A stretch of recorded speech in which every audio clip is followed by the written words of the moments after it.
What's up, everybody?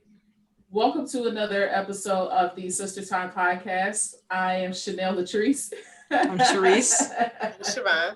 I tried to ignore it, but it was loud. I don't know what that is. What was it? I don't know. What are you talking TV, radio, or something? about? Oh, that's my neighbors. Got it. Oh. They're hollering. It came out of nowhere. That's why I like roll my eyes because they're hollering over there. I tried to ignore it, but it was like it wouldn't stop. It's funny because the lady, like, she's super nice and I really like her and she likes my kids, but I don't know who be over there with her, but he be really like putting her through it. Like, I really wish he would just leave her alone. Yes, that's very true. Because he be putting her through it. I just really want him to just go somewhere and do whatever he gonna do and leave her alone because she's a really nice lady. She came over and gave each of the girls $5 for Christmas. Like, she's super nice. Oh, that's nice. I just want for him to leave her alone. That's funny. Well, how have you guys been? Happy New Year, everybody. Happy New Year. Happy New Year. Happy New Calendar Year. Okay. It's a difference. It's a difference because celestially and seasonally, it doesn't make sense for the new year to be in January. So happy new calendar year. Yeah, that's also why, March. That's why people be wondering why the first sign is Aries. Yeah. And not Capricorn. I'm like, well, right. January, Capricorn's the last sign. January and February was added later. No, Pisces is the last sign. Yes, because that's when winter ends. Yes. Pisces is the last sign. You're right. Yep. Aries is first. Yes, that's why I say celestially and seasonally. Because if we're going by, because the whole point of this is about to be a tangent to begin with. That's fine. Because, the season turnover, the spring starts the year because it's supposed to go by the planting seasons. Mm-hmm. So you plant in spring and you harvest in the fall. So spring starts the year where winter is the rest period, right? So based on that, the new year starts at a different time everywhere in the world. Depending on where you are, your new year starts at a different time. Now, because they started to trade and do everything else, the advent of calendars happened, which then put everybody on a same time system, even though time zones dictate the days. But they invented the calendar. Time zones are also stupid, but that's a whole nother rant for another day. But the advent of the calendar put everybody on the same year so that they can do trade business. I guess. I'm just telling you why we celebrate the New Year's on January 1st. It is because of the advent of the calendar. Guess. Because then that's why if you look at merchant calendars, like retail, like farming, all that other stuff, January and February is still fourth quarter. That's why. Because it based on the way the world works, spring is the beginning of the year, although they could have just made April 1st New Year's if they really wanted to, because calendars are made up. Just like time is made up, but They absolutely could have. You are very, very correct. So that's my rant for the week. Because I've been saying it all week. And it's been looking at me like I was stupid. I'm like, no, because I got to understand how calendars work. Well, Sharice, what you been doing?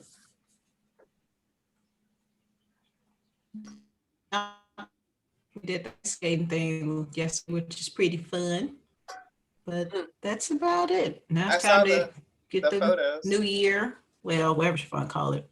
The new calendar year. Get that going. Not new celestial. New goals year. And all that. That's it.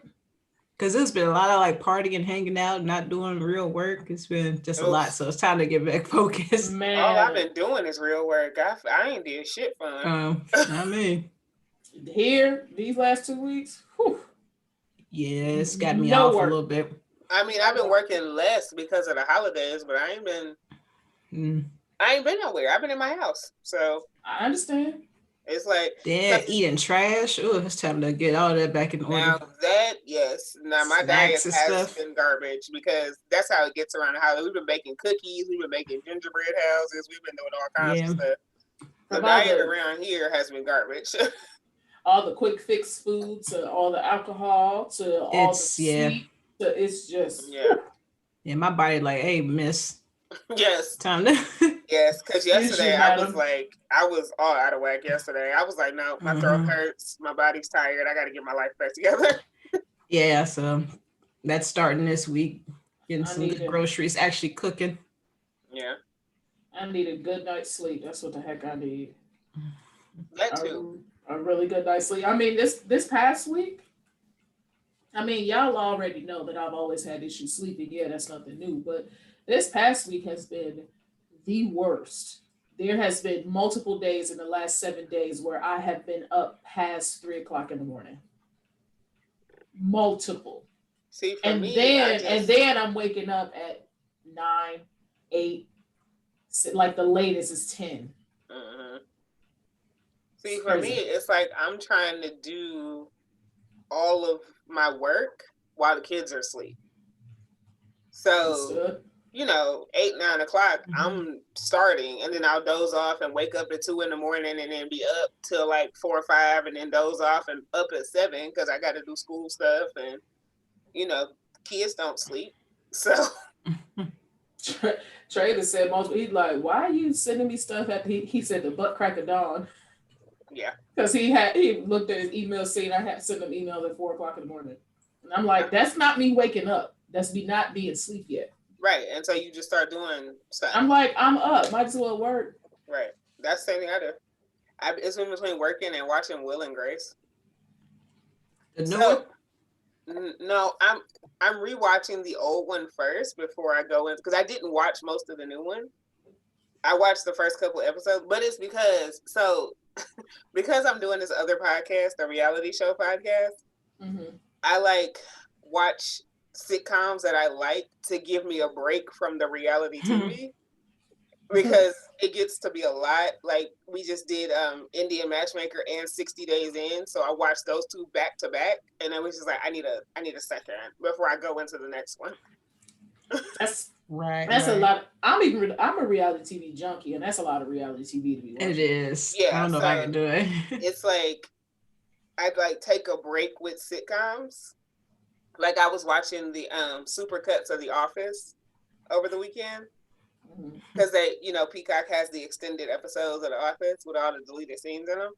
So I was watching that, but okay. Yeah, because it's not on Netflix anymore; it's on Peacock now, and they have all the extended episodes. So I watched a couple of those, and then watched some of the show. This next one that we're doing, I've never watched this show, so this is all new for me. This show been off the air for at least 15 years, and I've never watched it. So it's all new for me, and I was told I'm gonna need a tetanus shot at the end of this. So we'll see what happens.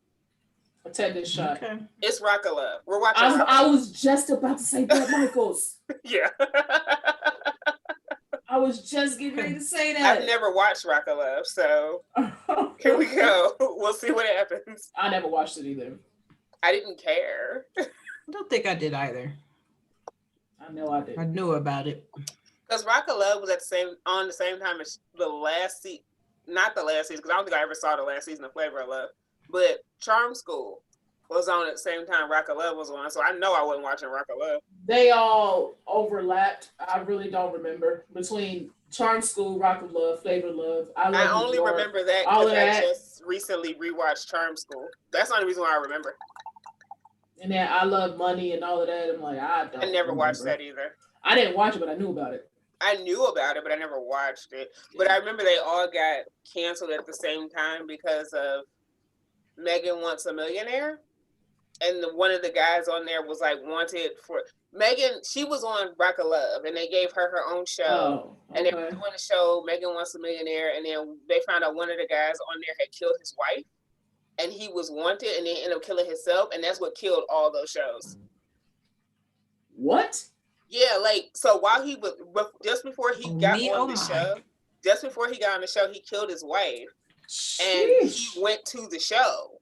So as they were wrapping up filming, the FBI was looking for him, and he ended up killing himself, and that killed all of those shows. Like literally every single one, because they were doing another season of New York Goes to Work. They were about to start the show with Real and Chance, and all those shows got killed after that. Sheesh. That, my friend, is a lot. And I literally found this out because I've been doing this deep dive into the reality TV stuff. She's frozen. I can't hear. What happened with you? What happened? I don't know. See, now we have to recognize it because now it's on video. It just went away. Yeah, no, but I literally found all this out because I've been doing the, deep diving into these shows because I'm watching them to talk about them. So, because where did he come from? What show was he from? Megan Wants a Millionaire. Oh, I don't know that one. She was on Rock of Love, and I think she came in second. I don't really know what place she came in, but you know how sometimes there's like one personality kind of like. Not sometimes. Yeah. Whoever came in second get a show. Because they had Daisy of Love from Rock of Love. Yeah. Megan was also on Rock of Love. I don't remember which season she was on. That's bananas. But yeah, so they were doing her show, and then all that shit happened, and I don't remember if she was on the first or second season. I don't remember because I know that she only had like 2 seasons, didn't it? Something like that. Yeah, because they all only got like 2 or 3. That last season of Flavor of Love, did it even happen? Because I don't remember nothing about Flavor of Love had like 4 seasons. Do you remember anything about season 4? Because I don't remember anything about season 3. Not me either. Now that I think about it, it had like. I couldn't tell you who won. I couldn't either. I could tell you who won the first 2, and I know 1 and 2. I don't know anything after that. Because by season 3, we knew he was married, so nobody cared anymore. Well, Ray J had 2 seasons. Did Ray J have 2 seasons? Yeah, I think Ray J had 2 seasons.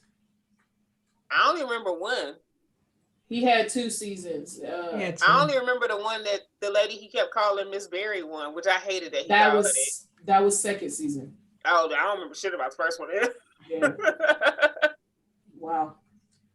Well, how in the heck we get on reality TV? All right. Because we were talking about what I was doing over the week, and that's what I was doing. Well, let's switch this back. Yeah. Let's go ahead and get into the subject of this podcast. What we got going today, Siobhan? So the subject actually changed like 10 minutes ago.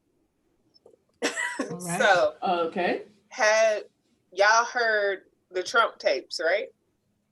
Which one? Which I didn't look at them. You didn't listen to them? This most recent Trump tapes? Yeah. No, I have not heard them yet. I was over it. I didn't. But y'all know the gist, right? No. Okay. So basically, I've been checked out of the BS because I was sick of looking at it. I've been checked The out. thing about it is, this is one of those things that it's like, I already knew it was coming. I was just waiting for the tapes to get released. Mm-hmm. I actually was kind of waiting for the tapes to get, because I already knew this happened. I just wanted to record. I was like, somebody has a recording of this, because I wouldn't be talking about it if y'all couldn't prove it, right? Okay. So basically, after Georgia certified its vote, Trump called the Georgia Secretary of State and told him to fine like almost 12,000 votes, and then threatened him with criminal charges and all kinds of other stuff if he didn't find these votes to overturn Biden's win in the state. Yes. He also told him to destroy votes that were for Biden and that kind of stuff. But again, I heard this the first time back in November, like 2 weeks after the election or so, like late November, early December is when I first heard this. Mm-hmm. But I was like, y'all wouldn't be saying this if y'all couldn't prove it, which means y'all putting them tapes through y'all verification to make sure y'all can't be sued. So I'm just gonna wait for the tape. So the tape is out now. Mm-hmm. And the tape comes out on the heels of 11 senators saying they're going to try to disrupt the congressional certification of the vote, right? Mm-hmm. And also on the heels of reports. These are the worst sore losers I have ever seen. I know, it's just wild. I know, right? If sore loser was a person. This is ridiculous. And also on the heels of reports of multiple senators and Trump himself trying to press Pence to not certify the vote. Yes. In Congress. I have heard that. So, although I know we're all over the election talk and all this other stuff, it kind of it got me to thinking about something totally different, because the votes that they were trying to get rid of were predominantly Black votes, right? Now, with them trying to negate predominantly Black votes, and also post-election, Trump has now executed 6 people, I think. Yes. All of them Black. Wow. 6, yep. All of them Black people. That's crazy. So this kind of got me thinking about kind of our place in the society, what is perceived to be, what we think it is, and that kind of thing. See, I was coming to a place that wasn't election related. I had to get there. Because it was like this stuff, and then like listening to the stuff with Tiffany Haddish about how the Grammys tried to get her to host for free, saying that, oh, it's virtual, so you could just host it for free because it's not like you have to go anywhere.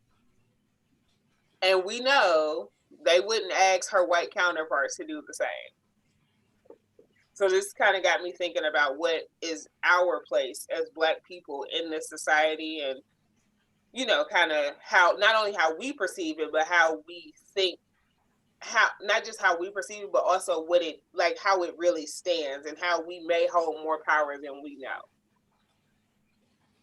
Does that make sense to y'all? Yeah. Okay. Well, I do believe we hold more power than we know. Because I always say there's power in numbers. Mm-hmm. And what's the percentage of Black population? I'm about to tell you it's right now. It's pretty high, isn't it? Give me 2 seconds. I'm about to tell you. Also, this is a side note. Brooklyn made me feel mad old today. Because I was watching Will and Grace, and this is a whole side note. And they were singing Genie in a Bottle on Will and Grace. And I remember that episode. Yeah.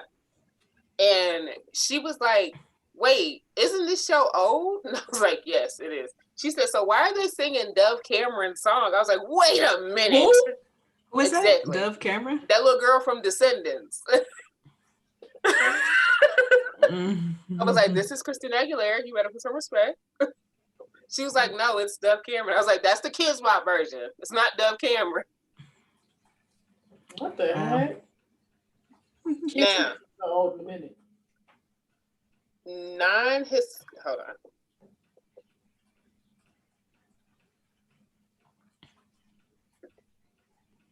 African Americans, which include multiracial African Americans and non-Hispanic Blacks, are 13% of the population. Yeah, I didn't think it was a lot. Really? It's not I thought it was higher than that. I thought it was only like 11. So yeah. No, it's 13, according to the 2010 census. 2010. I mean, remember, we just did the census. We just did it. Yeah, it just happened in 2020. Yeah, we only do it every 10 years. So. Yeah. I'm just saying. Yeah, it's 42 million of us. Which, if you think about 42 million people, is only 13% of the country. That just kind of tells you just how many people are in this country. Yeah, that's true. It's a ton. It's a ton. But if you think about that, and think about, because we're 13% of the population.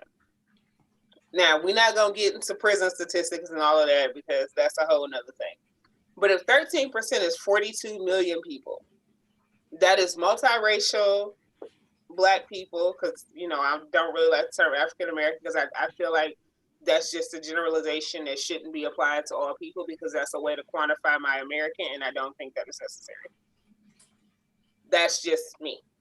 But now, if you're actually from Africa, then yes, you can, sure, that applies. But for me, it's so far removed that at this point, it's just a way to make me less American than you, because we don't call white people Irish American or European American or whatever else. That's very true. I say that all the time.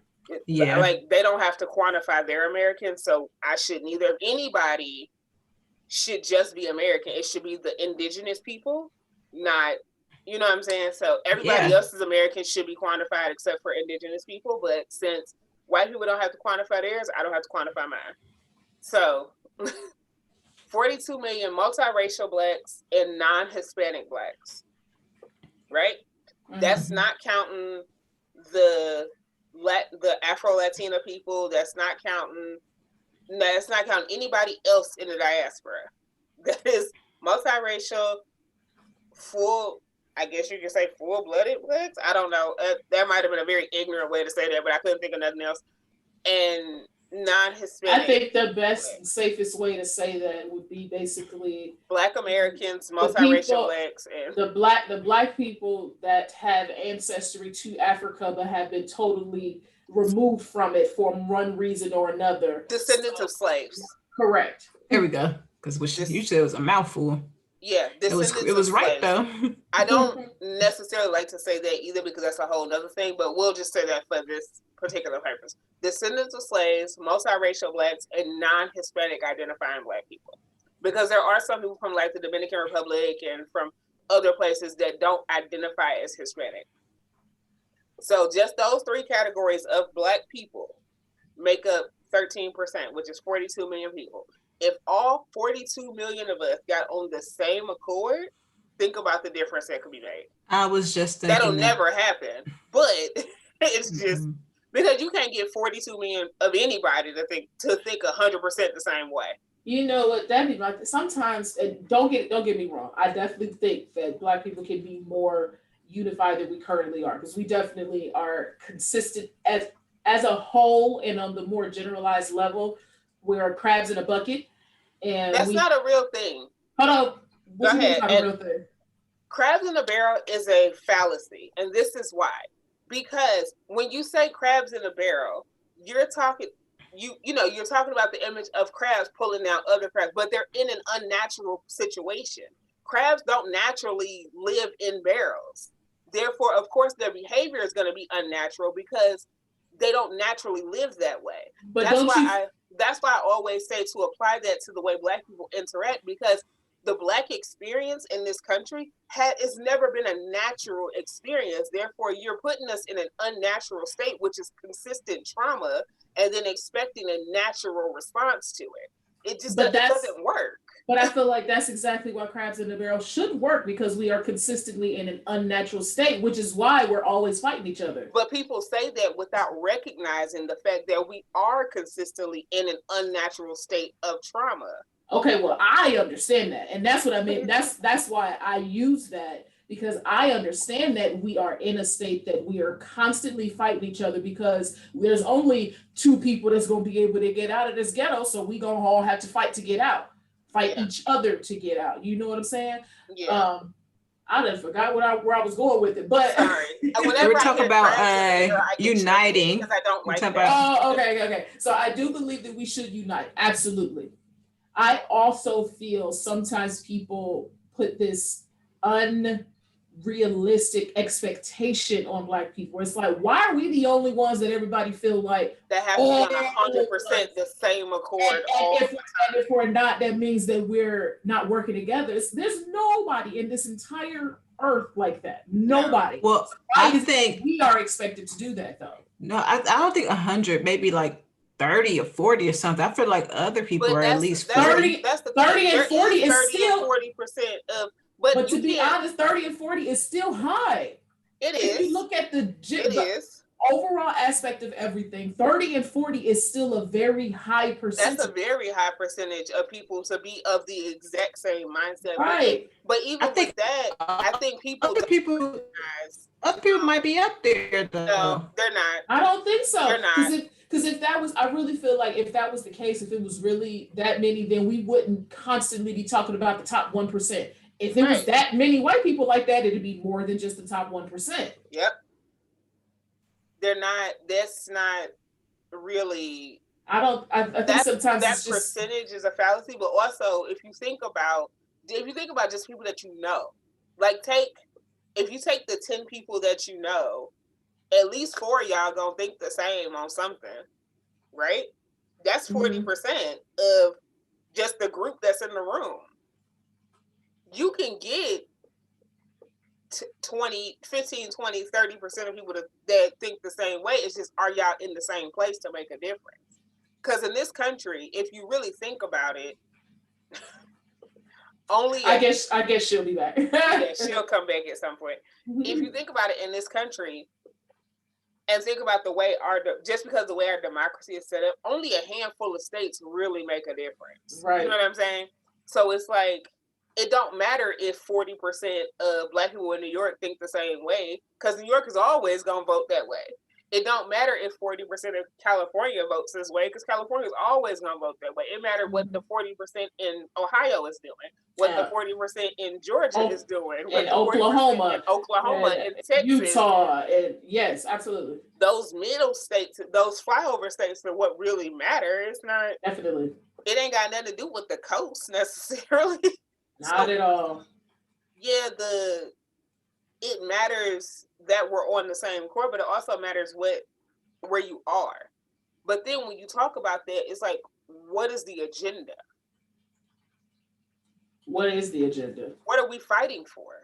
What is the agenda? Because if you got half the people saying they fighting for equality and the other half saying that they want separation, how do we... You can't, you know what I'm saying? You can't have it both ways. Right. You can't do both things. And that's the consistent battle, is like, where are we going? I honestly think one of the big problems also when it comes to Black people in the unity is the constant battle of, I'm not Black enough, I'm not good enough, I'm not doing what you think I should be doing. Therefore, I'm going to be pushed to the side. That gets under my skin. Like, somebody that I've known for over 15 years had the nerve to part their lips and tell me that I wasn't really Black. I'm like, what does that mean? Right. I'm like, what does that mean? You know what I mean? I'm like, no, I really don't. Like, I don't measure up to some crazy expectation of you that what you consider to be Black, just simply because I'm not doing what you think that Black people traditionally do on a daily basis. I don't know why. Like, what are you talking about? And then I ask, I'm like, is it because of the way I speak? No, Black people can speak intelligently. Is it because of the way I carry myself? Is it because I don't go around fighting? Is it because I don't walk around with all my breasts and everything hanging out? Like, what are you choosing? What are you saying when you say I'm not Black enough? What is it that I should change in your head to become more Black? Yeah, no one has a real answer to that, because it puts them on the spot of realizing the BS that they're saying doesn't make any sense. And you basically are telling me to lessen myself to become more Black. But then it becomes, who made you the arbitrator of Blackness? And I said that, who made you the individual that tells people who's Black enough and who's not? Because my Blackness and your Blackness, we were raised in the same house, and our version of Black isn't the same. I just feel like your version of Black is you coming out whoever you Black. You are. Right, it's whatever you are. Black. Hey, you kick me out. She's no, disappeared. You like froze and disappeared. And just disappeared. So we continue the conversation. Sorry, she kicked me out, yeah. Why would I do that? That doesn't make any sense. Well, we just got to a point of talking about people in their barometer of Blackness. Oh, that gets under my skin. I hate that. Yeah, because that's a little irritating. I was told that, and this just happened the other day. Some weirdo on Instagram messaged me and said that I'm not comfortable in my Blackness because I wear different hair colors. I'm like, okay, first of all, sir, I'm not responding to you. But if you said loser who decided to message me and say that, here's this. I choose hair colors because I fucking want to. It ain't got shit to do with whether I feel Black enough or whether you decide I'm Black enough. Fuck you. You, sir, can go fuck a cactus because I don't care what you're talking about. The difference is, it's like everybody tries to put that all together. Like, my hair is straightened right now. To the naked eye, somebody might think I got a relaxer. I don't. And the thing is, I don't either. I just changed my wig today. The thing is, though, it's like there's a difference between saying sometimes I want my hair to be different. There's a difference between saying that and I don't like my hair. I don't like the way my hair is, who I am, how it grows, because it's too quote unquote ethnic. It's too black. It's not soft enough to be accepted by the masses. The funny thing is, y'all know, I'll go get an Afro wig in a minute. I am lazy. This is the whole thing. My hair grows straight. That's one. And it two, does. I'm lazy as shit and don't like to do it. So it's easier Also for me very true. to just go get a wig or to get a sew-in or to get faux lock put in. So anybody who says that I don't think that I don't, first of all, anybody who know me know how I feel about being black and my blackness, and y'all know that is never a question. But also, anybody who says that because I choose to wear, like, my hair looks like it's blonde now, it's really not, it's pink. But it's pink. If a damn show look blonde. It's a very light pink. It's a very, very light pink. But yes, it's pink right now. And it's, no one can see it unless you're standing unless you in front of me, because in pictures and everything else, it looks blonde. But it looks blonde now. If you see this and decide, oh, she don't like her blackness, you, sir, can go fuck a cactus. Because the thing is, it's just so many things that people say that I some family members said that I was eating white people food because I was making, what was I making? Because you eat vegetables? I was making some vegetable shish kebabs or something. Were you in there? No, but it was me and Shakira. I know how this family is. It's like, you eat like a white person. I'm eating vegetables. I mean, maybe you should eat like a white person. Too. I was told that too before. They was like, oh, you don't, because, I was told that I eat like a white person. One, because I don't give my kids a lot of sugar. Two, and y'all know I get them a vegetable popsicle in a second. Y'all know I don't care. I don't play all that sugar shit. And because we eat a lot of vegetables and shit around here. And then, I drink wine over hard liquor. I don't need Hennessy every day. Hennessy has its place, but I don't need it every day. The things that are black are like terrible. Like if a white person, that like to equate with blackness are usually it's crazy. Awful. And it's like, that's your version of black. That ain't gotta be mine. Bitch, I like going to the museum. That don't make me white. Fuck, I like art. Shit. It's like you don't have to be white to enjoy that. I'd rather be at a wine and piano bar than in the middle of a club. Exactly. That's just what I enjoy. My ideal place is a book bar where I can go and get a book and get my cocktails and I can read and I can talk to other people that are reading the same book as I am and I can get drunk while I read. That is ideal for me.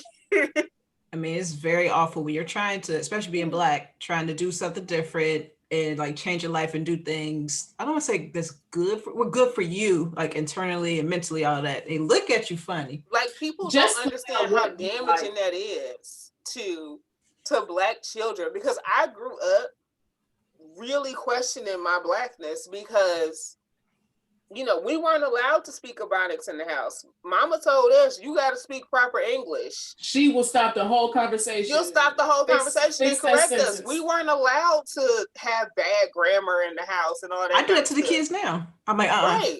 It's a lot of times I don't let them move and say, change it. It's like, I don't know what you're saying, so let's fix that. But it's because, like, I spoke properly and I happen to like NSYNC and I like art and that kind of, and all that shit that's considered weird for black kids. That's all the shit I like. And it's like, to stop. People really had me questioning my blackness and really, like, I didn't have a lot of black friends in high school because they said I wasn't black enough. So I hung with the white kids. Not because I wanted to, because that's who accepted me.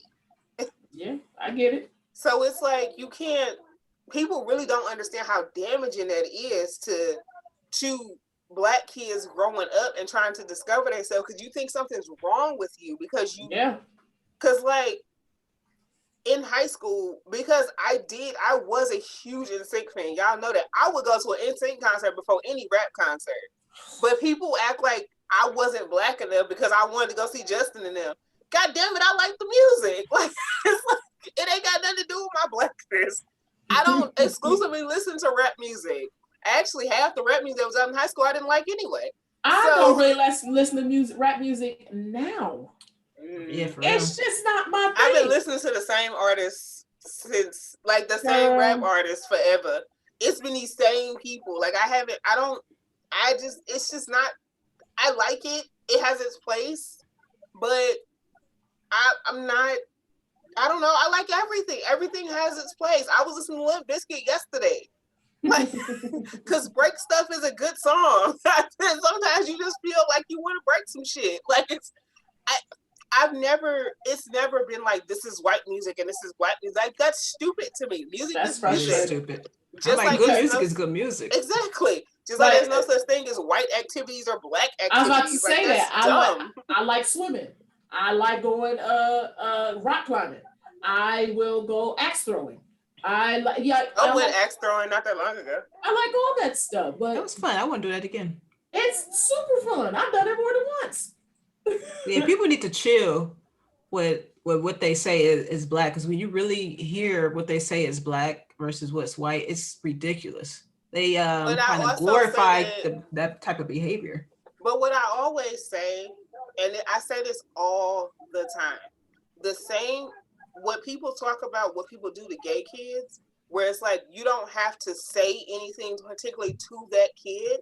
Saying homophobic shit around them lets them know that you're not safe. It's the same shit with black kids. Yes. You don't have to say nothing to that kid. But saying that type of weird ass anti-black shit, if it doesn't fit in your narrow vision of blackness, makes you not safe. To be 100% honest, I really feel like that's one of the big reasons why white women are so, like, how am I gonna say this? White women are kind of like ahead of the game when they become adults. Not just white women, white people in general. No. And this is the only reason why I say white women, because white men still have that "you gotta be a man" thing that's being told to them. So white women are the only ones that's totally allowed to be themselves from the time that they're a child to the time that they're an adult. Nobody questions anything that they do, say, feel, act, nothing. Everybody else, there's a question if you do something that tiptoes outside of what they feel you should be. That's because everything in our society is built on protecting white women. Oh God. They're treated as the most fragile creatures on earth. Therefore, you never question them. You never react to them. You never discipline them. And everything in this country is built on the protection of white women, and their feelings are always valid. Because I was talking to Sean how always valid. You can have three, let's say, black, white, like Hispanic. Everybody else is overreacting, but the white lady. She's just upset. She's feisty, and she's just a mad black woman. Yeah, she's mad. She's spicy. She's just upset, and we need to coddle her. But even with that, it's like you still get that difference between black and Latin women, because black men fetishize Latin women so much, and it's like you get, and not all of them, but you do hear a lot with black men where it's like, she's I like feisty Latin, but then a black woman do the same thing, and it's like, she's just mad and bitter, and it's like, and you know what's even more frustrating? I was actually having a conversation with this one guy. It's even more frustrating because it's like they constantly contradict themselves.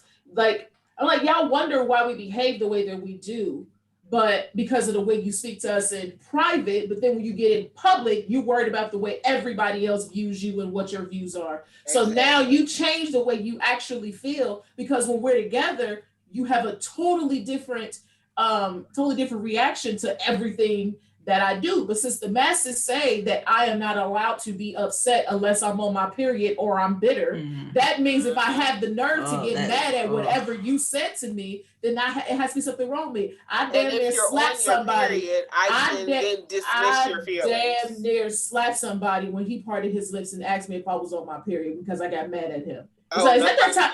He said straight up. He said, "Isn't that time of the month?" I said, "What kind of fucking question is that?" Nobody's ever answered that shit. He said, "Why are you so mad?" I'm like, "Maybe because you're an asshole, and I've decided I don't want to talk to you anymore. Do not call me again."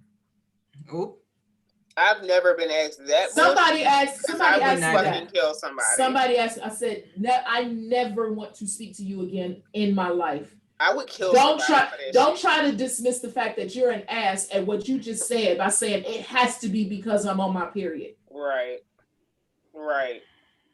I was so pissed off. You are wilding for that. You know what? Are you stupid? I don't even get that upset. I don't even get that upset with people that I don't really have some kind of connection with, especially dudes I'm just talking to. But I'm like, I mean, I say all the time, these niggas for the streets. Don't let them get your blood pressure up. I cut their asses off. I wouldn't think the audacity. I could not believe if niggas don't have nothing else, they have audacity. Niggas always have audacity. They don't have shit else but audacity. I was like, you've got to be fun. I could not believe he said that. I could not believe he said that. Yeah, that's crazy for real. I told his that I hope your daughter don't ever have to deal with no bullshit like this from no nigga like you. But that's the thing. Their daughters always deal with niggas like them. And then they want to be mad. And it's like, this is your shit because you taught her this shit was okay. You taught her that it was okay. I cannot believe you taught her this shit was okay. And then hold on. This is my other thing. This is my other part about that. Let's just say I am more sensitive because I'm on my period. I'm getting pissed off. If you old enough to stick your penis inside my vagina, you should be able to. You are old enough to understand and deal with all of the emotions that come with the hormonal shit that comes with a vagina. And if you're not, leave them alone. And also, if you're old enough to recognize that a period can change your emotions, you're old enough to know when to shut the fuck up. That's what I'm saying. If you old enough to be doing this, then you need to understand that sometimes there are women that can't. They can't control their emotions because of their hormones. You and they have the fucking right. They have the right. You just shut your ass up. And don't say it. If you think it, just think it. Like, don't ever make a woman feel as if she's like going crazy because she has the nerve to have emotions because of her hormones going. You have no idea what the hell that's like. But also bigger than that, and this is why I always say fuck men and fuck this society, because how the fuck is condoms free when that shit is optional as hell, yet I gotta pay to get a tampon for some shit I can't control? Fuck y'all. Like, we can get just, and then y'all want to add an extra tax for the shit because y'all say it's not biodegradable? Fuck y'all and the horses y'all rode in on. All of y'all with a chainsaw at this point because the fuck y'all are stupid. And this episode got a whole lot of cussing. Because this shit pisses me off. I know. This shit, it pisses me off. And then it's always because you're a feminist and don't respect men. Fuck you, first of all. Because being a feminist and not respecting men are totally different things. Two, I respect people that earn respect. I don't give a fuck that you have a dick between your legs. If you ain't earned the respect, fuck you. Because we're all human. We all bleed the same. I don't give a fuck how your chromosomes line up. You don't automatically garner no level of respect because you happen to have a certain chromosome. Give a fuck. It's a 50-50 chance, bitch. You could have been either way. And you not get 50-50 respect. Hey. What the fuck? Not bitch. I know, right? That was intense monologue. She felt that shit. Is that how I sound when I was going off with that stupid dude about the period comment? Yeah. Y'all intense. We need to talk about something I can get mad at so I can match y'all. Because that makes me, it. And also, while we're on the topic, let's separate feminism from white feminism. They are not one and the same. We have different struggles, so yeah, they started for one reason. Feminism as a concept is intersectional, interracial. It covers everybody who identifies as a woman. Full spectrum. If you identify as a woman, this is what it covers. White feminism is for the protection of white women. This is why feminists are looking for equal pay for equal work. White feminists are mad about X-Men posters. It is different. X-Men posters. Because it was a whole big thing with, they were pissed that Magneto was choking up Mystique like it's not a fucking movie. And like they're not goddamn mutants and fictional. Like it's, the shit don't make no. They were pissed about that, but silent about the black girl who got choked up by the police officer in her bathing suit. Like they're different. Which one was that? I can't keep up with these police officers. Oh, it was in Texas. It was a couple years ago. It was a high school the pool party. Yeah. and they choked up that black girl in her bathing suit. And at the same time this was happening, that was when that X-Men poster came out, and all these white women pissed about the fact that Magneto was choking up Mystique like they're not fictional ass people and fucking mutants that don't fucking exist, when this real life ass black girl is getting thrown around by a white police officer and nobody got shit to say. None of y'all got shit to say. It's different. There's also a difference between like somebody being a feminist and then someone who is just like pro-woman. Men. I don't identify as a feminist person. That's what I'm trying to get to. Men try to they pull this together. It's like I don't think I'm a feminist. I don't think I am. I'm not. Don't treat me like an ass. Honestly, that's all I really ask of you. Don't treat me like an asshole. I don't identify as a feminist because when you identify as a feminist, it so often gets conflated with white feminism, which I don't agree with. I mean, I don't like the term humanist either because that shit is stupid and it's like crunchy and it just doesn't, one of them crunchy ass tree hugger terms that Jada Pinkett Smith like to use. You always try to put folks in boxes. We don't have to be a nothing is. I'm just Sharice. I'm not nothing is. Me, myself, I just say, look, bitch, we all doing the same damn job. Let's get paid the same. Those are the type of things that I say. We can all, like, you treat me just because I have a vagina does not make me less than you. Exactly. I don't need y'all policing my uterus because I would do the fuck I want. And somebody said that if you're pro-choice, that means you're anti-man. That's dumb. That's dumb as fuck. Wait. Because they're saying that because being pro-choice puts the option of having an abortion solely in the woman's hands. But it's not if y'all are in a committed relationship and y'all choose to, and y'all accidentally get pregnant and y'all make this decision together. It's not like every woman's just like, well, fuck this shit. I'm not gonna do shit. No, because most of you niggas don't like to, because y'all get pregnant, because sex is so just rampant and just casual, and nobody gives a flying fuck about none of this. Nobody thinks about it. Everybody just want to fuck without condoms. Nobody thinks about consequences. But then if she get pregnant, your ass off on the next bitch, and you want her to come consult you, and you want to tell her had a baby, but then your ass go get the fuck missing because you realize you got to be responsible. No, fuck that. Because people in committed relationships have these conversations. If you are irresponsible, now I don't think abortion should be a form of birth control. Agreed. But it's also not my job to police your uterus. You do the fuck you want. What the fuck am I here? Who the fuck am I? Like, it's not my job to police your uterus. Like, it's not. You do what the fuck you want. That's between you and your guy. That ain't got shit to do with me. Speaking about policing uterus. Oh, God. Did you hear, Sharice? I just told you. Oh, but don't say Sharice nothing. I ain't nothing going on over here. Go ahead. Did you hear what the lovely governor of Ohio just did? Yes. I saw that shit.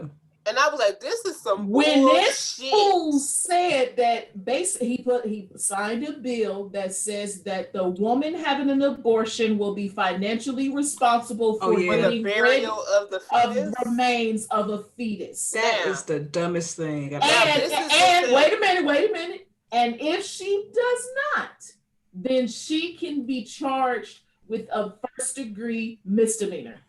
Now, this is why abortion laws are irritating to me, because it puts the entire onus on the woman as if she got pregnant alone.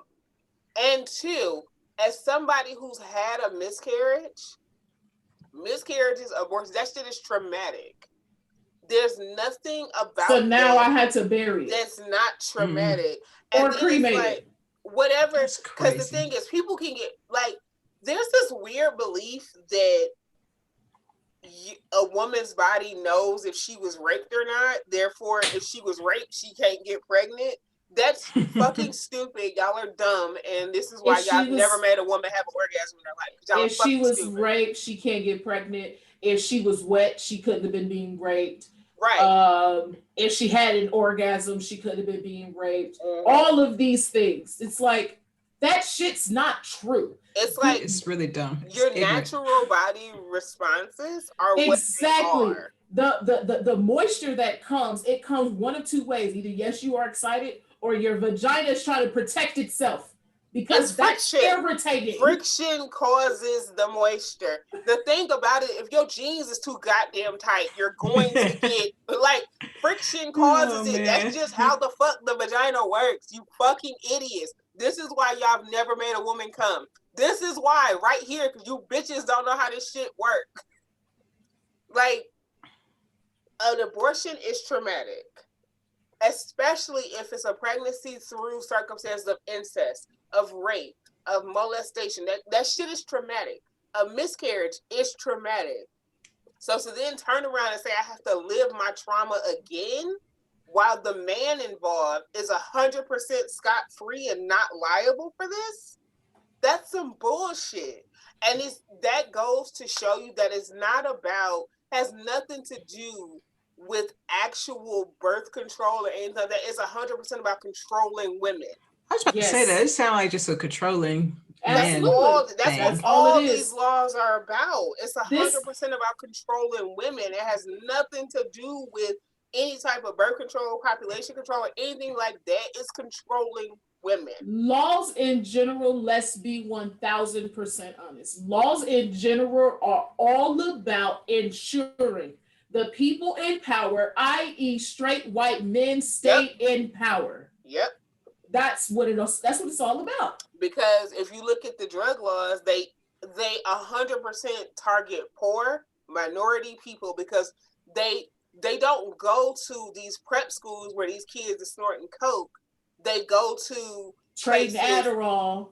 Right, where these kids snorting cokes, throwing pills. Because, I mean, we grew up in Ohio. We knew niggas was going to farm parties and everything else where they, throwing pills at each other and all kinds of other. They don't go there. They go to what they call open air drug markets, i.e. poor neighborhoods, these centers of poverty that they created because of voter districts. They created these centers of poverty and they go there and simultaneously pluck off the entire community. That way their private prisons stay full, therefore everybody stays paid. They put them in these schools that are terribly underfunded because they tie school funding to property tax, which is another form of racism. So then the schools just feed them right into prison because these kids don't come out equipped for life. And they end up right in that same open air, quote unquote, drug market that is their neighborhood. Because you grow up thinking this shit is normal. That's what I mean. The way that they treat the different drugs can let you know they want Black people in jail. Because crack gets war on drugs versus cocaine. I mean, opioids. They're trying to get these people help. Exactly. Because heroin disproportionately affects white people versus Black people. So now all of a sudden it's a crisis. Forget both of those. Let's just get back to the crack and the cocaine. Why is it that the watered down drug is more dangerous than the pure version? Exactly. Because Black people smoke it. Because poor, and not white even people just Black, it. not even just people. Black, poor people. But see, the thing is, when you look at poverty, it's disproportionately minority people because they created these centers of poverty. But in this country, it's less about race and more about the race only comes in. This is like I was just talking about this the other day. This country is 100% about, it's a class system. They use race as a way to reinforce the class system. Because the thing is, if you make the poorest white man think that he's better than the richest Black man, they're going to consistently vote against their own interest. So this is why we've created this system where it's like, poverty. You got all where we continuously criminalize the poor. Like you see it every tax season. You see it every like with these stimulus checks that's going out, which I still ain't got mine yet. I'm kind of pissed about it, but whatever. I ain't get mine either. With these stimulus checks, with any type of like financial like any type of thing that's because your income tax, that's money that's owed to you. I don't know why people act like it's some shit that is like it's not free just money. Some random handout. That's some shit that's owed to you It's because you not free overpaid your money. tax. It's owed to you. That's your money. There are so many people that don't understand that. Like I told people, like I don't get a tax return. I let everybody get one. No fool. Do you know what a tax return is? That's because you overpaid your tax. I don't always. It's up and down. I don't always get a tax return either. And mine is down for me too. It's between owing and receiving $200. It's somewhere in there. Usually, it's like I'll get a federal tax return, but I'll owe the state. That's usually how it goes. For me, opposite. I'll get a state for like $80, and I have to. I haven't got a state return in like 10 years. I always owe the state, but it's like I don't. But you see it every tax season where it's like, oh, y'all about to be trying to like go to Red Lobster and all this. Like we have because it's like we've been indoctrinated in capitalism, and not only, but the indoctrination into capitalism is prosperity gospel. Because we're taught from a very young age that people who are better off financially have garnered God's favor. Yes, they're blessed. Right. Therefore, if you are in a better place financially, it's because you're in higher standing with whoever the higher being, superior being is. Yes. But because of that, we're taught that if you're poor, it's because you're just not praying enough. So then what happens is that they create this situation where poor people try to, one, buy the things to give them the appearance of being wealthy. So it becomes this collection of material things, because if you give the appearance, you will attract the wealth, because then you will get God's favor because you're putting it out there that this is what you want. But also, if you align yourself with people who are financially prosperous, then the favor will then trickle down to you. This is why you have all these poor people that go so hard for Donald Trump. Because it's like, it's not because it's in their best interest, because if you really look at the policies, it's not. But because we're taught that prosperity trickles down, which we know trickle down economics don't work. Anybody with any type of education knows trickle down economics don't work. But we're taught that if you touch the hem of the prosperous, you too will be prosperous. They don't work for the people that actually need it to work. No. They work for the people that they want it to work for. But that's not trickle down. That's sideways. That's lateral economics. No. Because it'll go down, but it'll stop real fast. Yeah. It still goes down. So it's not lateral. It's like a Ponzi scheme. It's a Ponzi scheme. It's a pyramid scheme. Only the people at the second tier get any real money. Everybody after that don't really get shit, but everybody think they a boss. Honestly, just think about work. The CEO get the best bonus, and then the entry level get nothing. It's the same thing. When a lot of money comes in, the people at the bottom not getting it. They're the ones that need it, but they're the ones that's not getting it. It's the people who do the most work too. If you do the most work for the company, get the least amount of like everything. If you do the most work in the country, I always say being a single, non-married, middle-class person in America fucking sucks. It's trash. It's trash. Being a married middle-class person in America is trash. I hate it. Because the middle class literally pays for everybody. Everybody. They come straight for you. I don't make enough money to get the tax breaks. I make too much money to get the tax breaks. I'm like, this is ridiculous. This is really ridiculous. I'm out here fitting with myself, and I can't even get because I don't have children. I ain't married, and I'm only making between the 30 to about 50, 60 range. Now I'm they can't help you out with a little food stamps when you were in college and nothing. But this is the con, because you have kids, right? And they're like, oh, the earned income tax credit, which is cool until you make a certain amount of money, because you're trying to do better for yourself. You get a certain amount of money, you don't get shit. Because the thing is when you have children, you do try to make more. It's like, okay, this kid's going to cost more money. I have a mouth to feed, blah, blah, blah. So when you make that more money, yeah, that tax credit comes. Then you're like, oh no, now you make too much, so let's throw you right back into the middle class based upon the number of people that you have to take care of. So yeah, you may be a $90,000, $100,000 a year, but now because you got two kids, you in the same position as that single, no children that makes $40,000 a year. Yeah, but you don't get no assistance. That's what I'm saying. You don't get assistance. You don't. Because even talking about this stimulus, so based on what we made, me and him, we don't get shit. We're getting money for the kids. This new stimulus is BS. We're getting money for the kids, not even a full amount for the kids. I mean, 16 through 24 don't get anything. Nope. Something like that. 17. It's 17. Oh, I'm like, oh my God.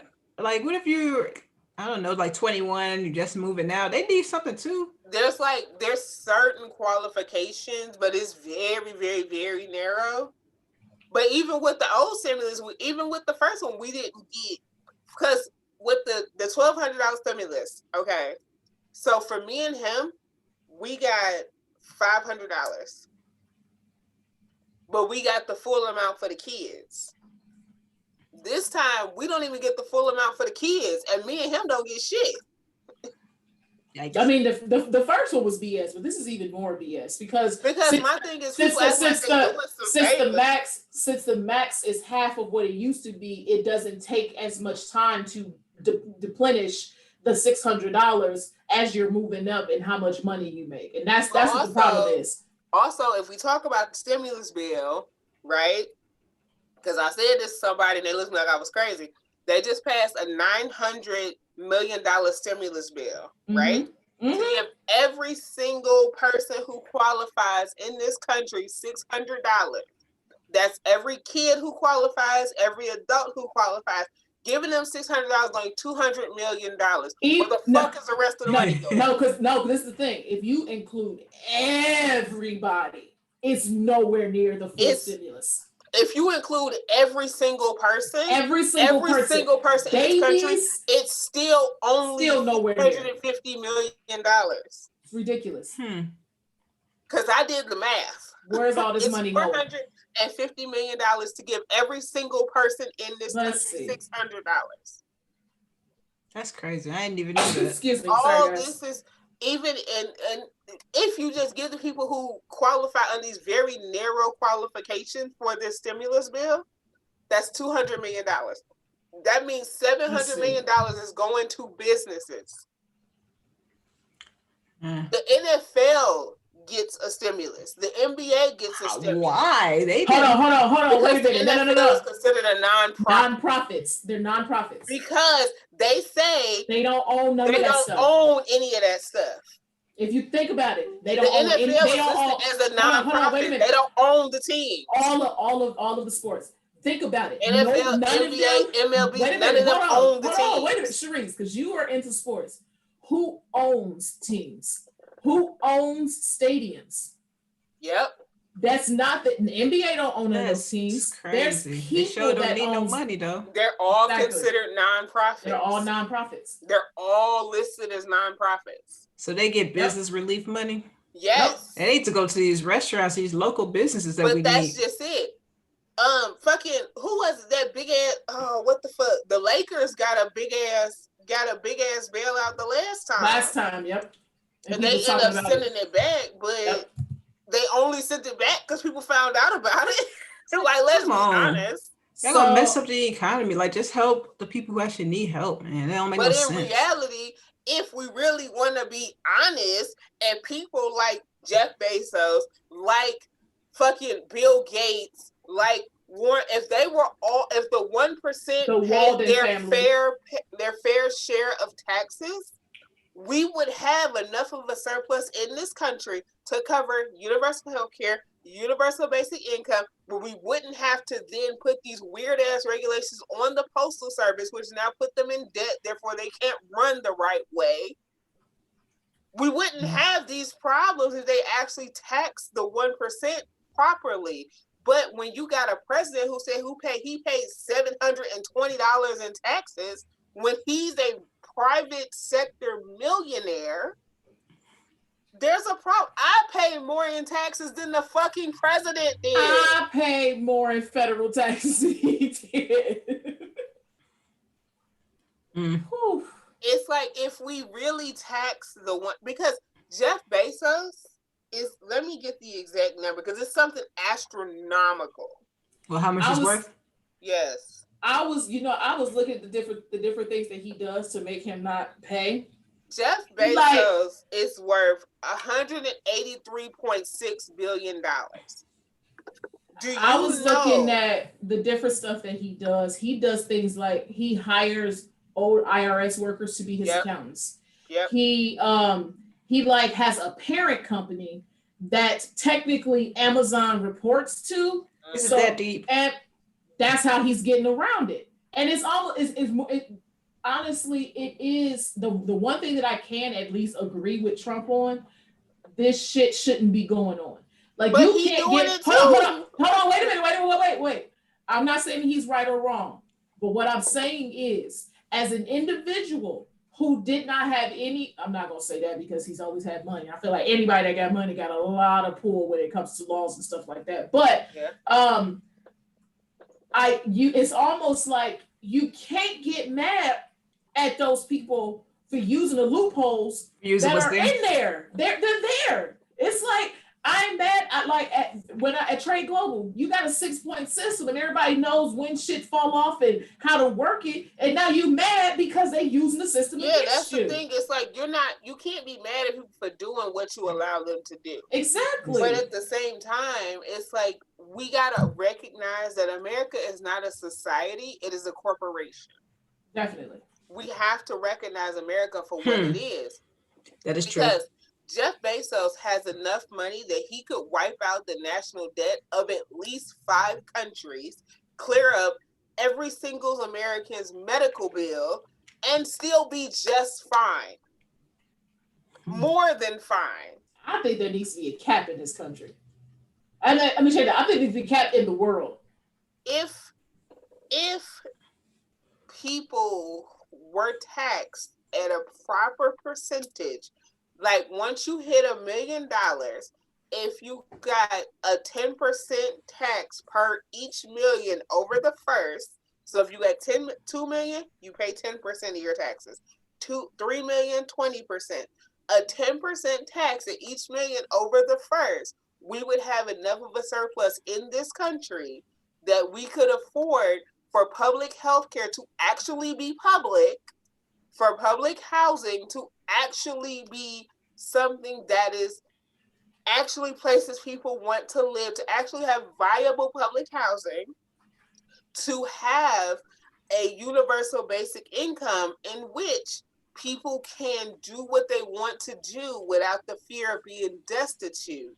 But the reason why they don't want to do that, not because it doesn't work, because we see in all these countries across the world that it works, it's because once you do that, you take the power out of the hand of corporations, therefore shifting the power to the citizens, and then citizens actually control the country. And that's not what they want, because the politicians are paid off by these corporate heads.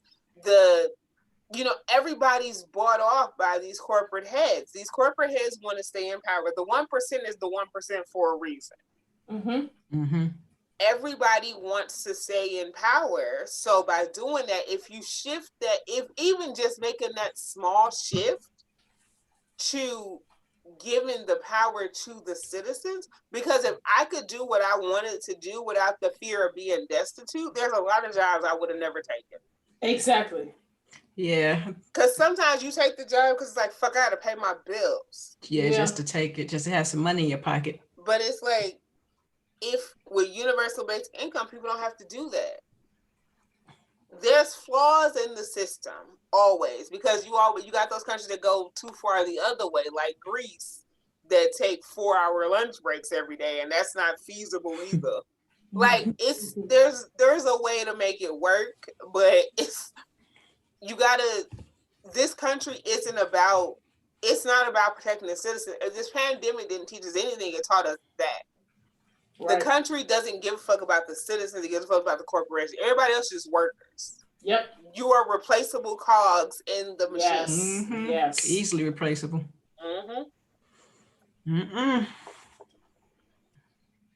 Absolutely. But I was also told I'm a socialist, but the thing about it is, like, I had to explain to somebody. I was like, when you say socialist to me, I don't think Soviet Russia and that shit. When you say socialist to me, I think Canada and universal health care and basic income. Like, we're different. We don't think the same shit. Like, when you say socialist to me, I don't see a problem with that. Right, exactly. I mean, to be 100% honest, is because it goes back to this whole, what's mine is mine, and you can't touch. Don't leave this alone. And I do better than you. And it's not my fault that my parents happen to have it. It's like all of that. It's like the same way you talk about it's not my fault my parents happen to have. It's also not my fault my parents happen to not have. So why are you holding it where, oh, well, do it yourself, but you didn't have to do shit yourself. So why, like, what is up with this? But then you also, the person that has the money make the rules. But then, but then with that, then that also means that people have to be accountable about how they got there. People have to be accountable about what their ancestors may have done to put them in this position, about what their family have done to put them in this position. Like, if you're here in New York, you know all about what the Kushners have done, all about their unfair rental processes, all about their discriminatory processes, all of that. You know all about it if you're here in New York. Outside of New York, you may not know. You just think that he married to the Trump family, so he must be garbage. But which he is. He's trash. He is. But if you're here in New York, if you're in Baltimore, you know they're slumlords. They prey upon poor people, and then they unfairly discriminate against depending on where their buildings are. But how did they get there? But the thing about this country is that white people don't want to acknowledge the things that were put in place to give them the privilege that they have. Whether you're poor or not, just being white gives you a certain level of privilege, and they don't get so sick of hearing those That's people before we was alive. Today. Those people aren't alive today. Like Ruby Bridges. It's like, yes, Ruby Bridges is still alive. It was this thing where I've met Rosa Parks, so I mean, I believe it. There was this thing where this girl put up this chick I graduated with. She put up a like a meme where it says, "You have a problem with this, but not with this," and showed a white girl with braids and a black girl with blonde straight weave. And I said something about it, and I said something about it. I'm like, there's more to that. When I have my kinky hair, my afro, my braids, my locks, I'm told I'm dirty, I'm unkept, I'm unprofessional, I'm nasty, I need to fix this. I'm rebellious. I look too out of the norm, basically. And you have told me that I have to straighten my hair. I have to calm it down to make you feel more comfortable. So I do that to be able to be accepted in your corporate world. Now, after I have done that, you then turn around and go get the faux locks, the braids, the fake hair, that's the afro. And then now it's chic. It looks good. This is the new thing. This is the trend. No, you can't sit here and tell me that everything about me when it's on me is bad, but as soon as you take it from me and put it on you, it's all of a sudden a good thing. Hold on, wait a minute. And this girl, she said, well, both of these women are beautiful, and that's not how it is today. I said, you know what? That's a lie. No, wait. Let me finish. I'm waiting. I talked to her. Said, hold on, wait a minute. She said, well, that's not how it is today. I said, you know what? She said, people aren't like that today. That's what she said. I said, you know what? I would halfway agree with you, but considering the fact that there's just been laws passed where Black women have finally been they can't be discriminated against based upon their hair. That's not true. The people that are in charge still think that way. That's why I used to walk into Trade Global on purpose with my Black girls rock, that melanin with a fro, to piss people off. I am not going to be that girl anymore. So you cannot tell me that this is not how it still is today. This is definitely how it still is today. Yeah, where this she is live why at? you are why honestly, there are so many non-racist white people that they are not understand. Hold on, wait a minute. Wait a minute. No. This is what this because I feel like there's two different things. There's non-racist and there's anti-racist. Non-racists just shut their mouths and they don't do things, but they're polite racists. But they also don't speak up when things are being done. So you're non-racist because you may not necessarily overtly do things, but you also don't stop it when you see it. So this is why I call them polite racists. So these non-racist white people, they live in this bubble that we are so far gone, this racial thing in America, that they have honestly convinced themselves that there's no possible way that any Black person can still be being discriminated against simply because them and their friends don't view color. I hate that. Mm-hmm. But also, there's a fallacy in the argument because two things. One, Black people can grow their hair blonde. That's one. Hair color is not specific to a race. Black people's hair grows straight, i.e. me, because my hair grows straight. Mm-hmm. It always has. It grows straight. But also, braids have always been used as something to either signify your tribe or to signify your map to freedom. Tribal braids. Exactly. This is what braids are cultural and not just a fad. When you look at the different braid patterns, they signify either your tribe that you are from, your region you are from, or they were used as your map to freedom. When during slave times, they would braid the maps to freedom into people's hair because the slave owners couldn't decipher what that meant. Yep. So you can't compare a white girl wearing braids to a Black girl wearing a straight weave. It is not one and the same because straight hair can grow out of anybody's hair. Blonde hair can grow out of anybody's head. That's another thing with the blonde. Red hair can grow out of anybody's head, just like anybody can have green eyes or gray eyes or whatever the fuck color. That ain't got shit to do but with your chromosomes. That is all DNA. I don't know the percentage, got red hair. Shit. Most white girls don't even have blonde hair, right? Aren't there brunettes? There's a lot of brunettes. No, it is mostly but it's blonde. Not. It's not mostly blonde. They're mostly blonde. I wish I looked that up because I don't know a lot of blondes.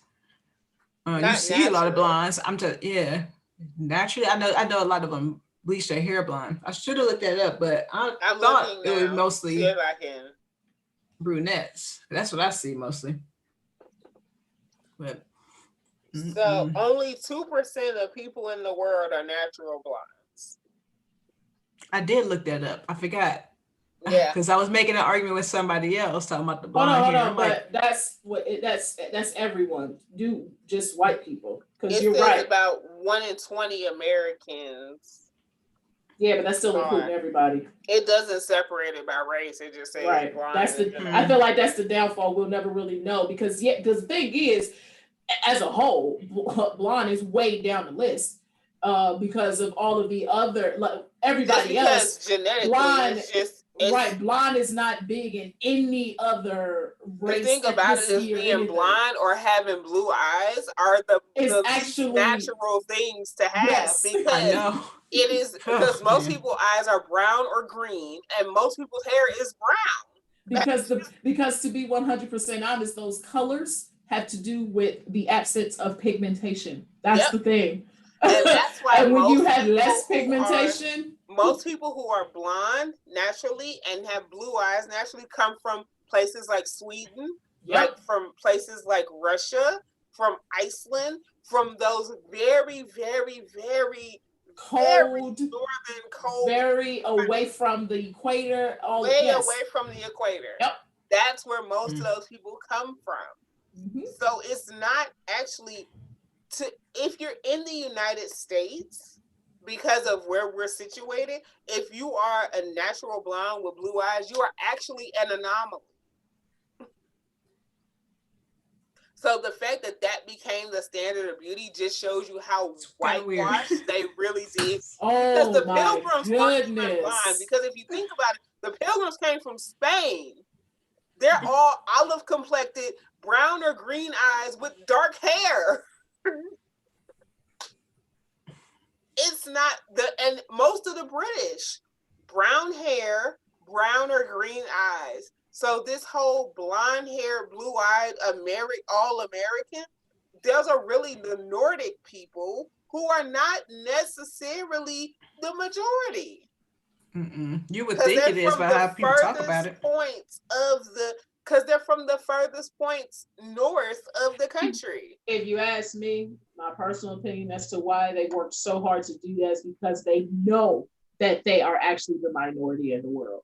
That's exactly why. So they have to do this to make themselves feel better. Because not only that, that's the furthest away from Black people that they when you wrap up, when you put together all the brown eyes, you put together all the dark hair, you put together all the dark skin, we outnumber them like crazy.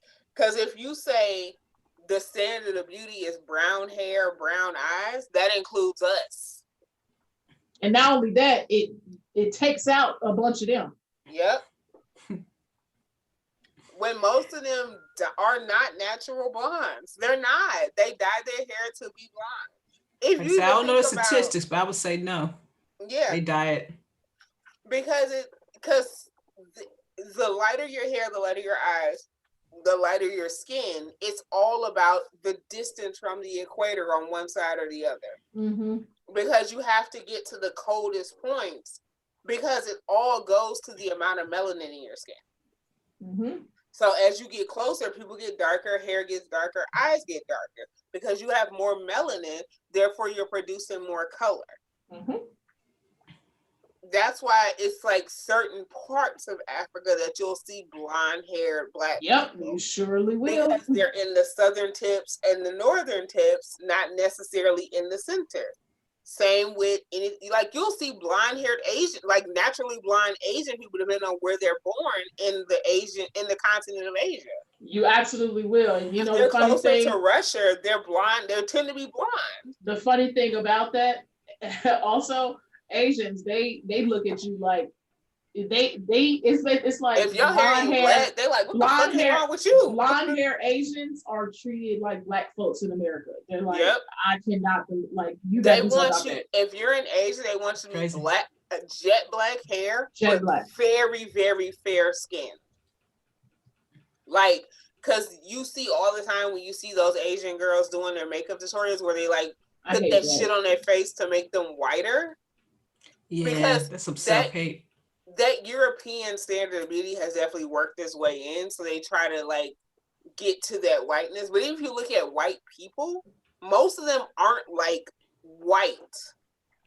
You know what I'm saying? Like they're like most of them are olive complective. They're not white. I'm gonna be 1000% straight up. I can't tell anymore because they too worried about trying to be Black. Yeah. They're all out here blackfishing. We're going to getting all these tans and all this bronzer and all this dark foundation and all of this. They're all out here blackfishing. Darker. But that goes back to what the hell I was saying. You want to take what I am to be beautiful, but when it's on me, it's hideous. Everybody want to be Black, so it's time to be Black. Until it's time to be Black. And I always say the most beautiful Black girl is on it's a white girl. Another girl. I was gonna say just another, but more white girl. Yeah. Yeah. The most beautiful Black girl is a white girl. But it's like we, as a people, we've been taught that because you will hear Black men say all the shit they hate about Black women, they celebrate in Latin women. They celebrate in white women. They say, you will see these Black men that'll pass up all these Black girls for this big sloppy ass looking white girl. Because we're taught that this is what you need to have to be beautiful, to be successful, to be this or that. When it's like, we're not taught to appreciate our own beauty. Not at all.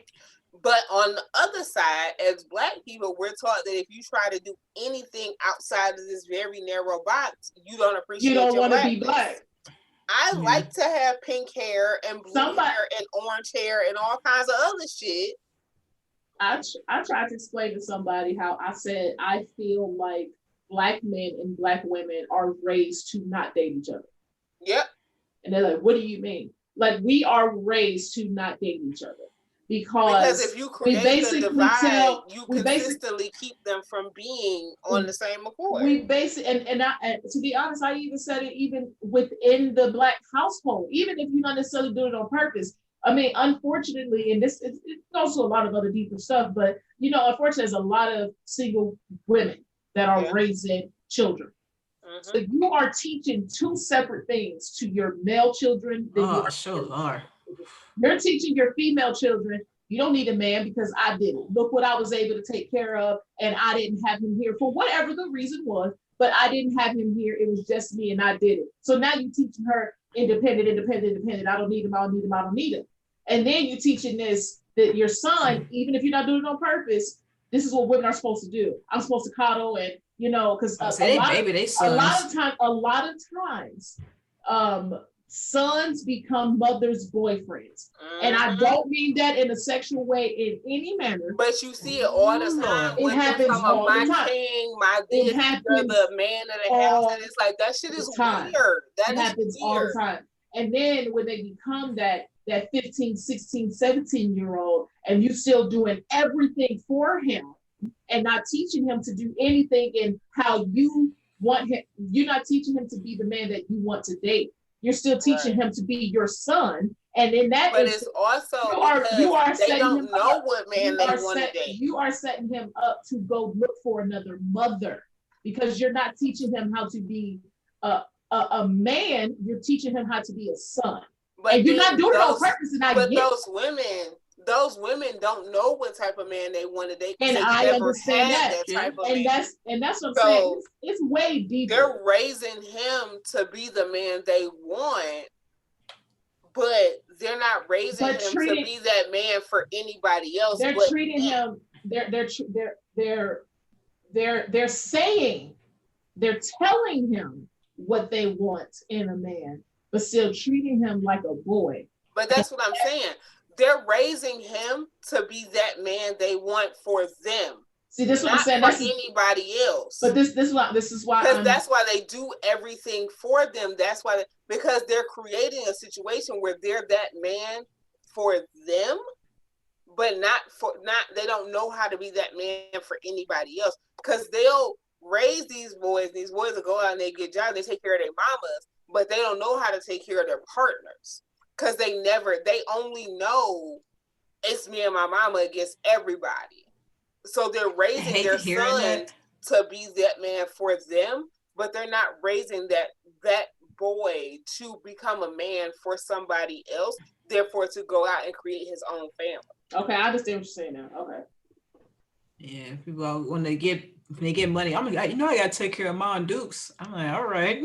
What about your family? What about your family? And then they don't want to switch because I think when you're married and have kids, your immediate family switches. Yes, it does. This ain't yours no more. You got to take care of that over there. But then it's also like, they get into these situations with these girls where they may have had an unplanned pregnancy. I never say get pregnant on accident because you know what the fuck you was doing.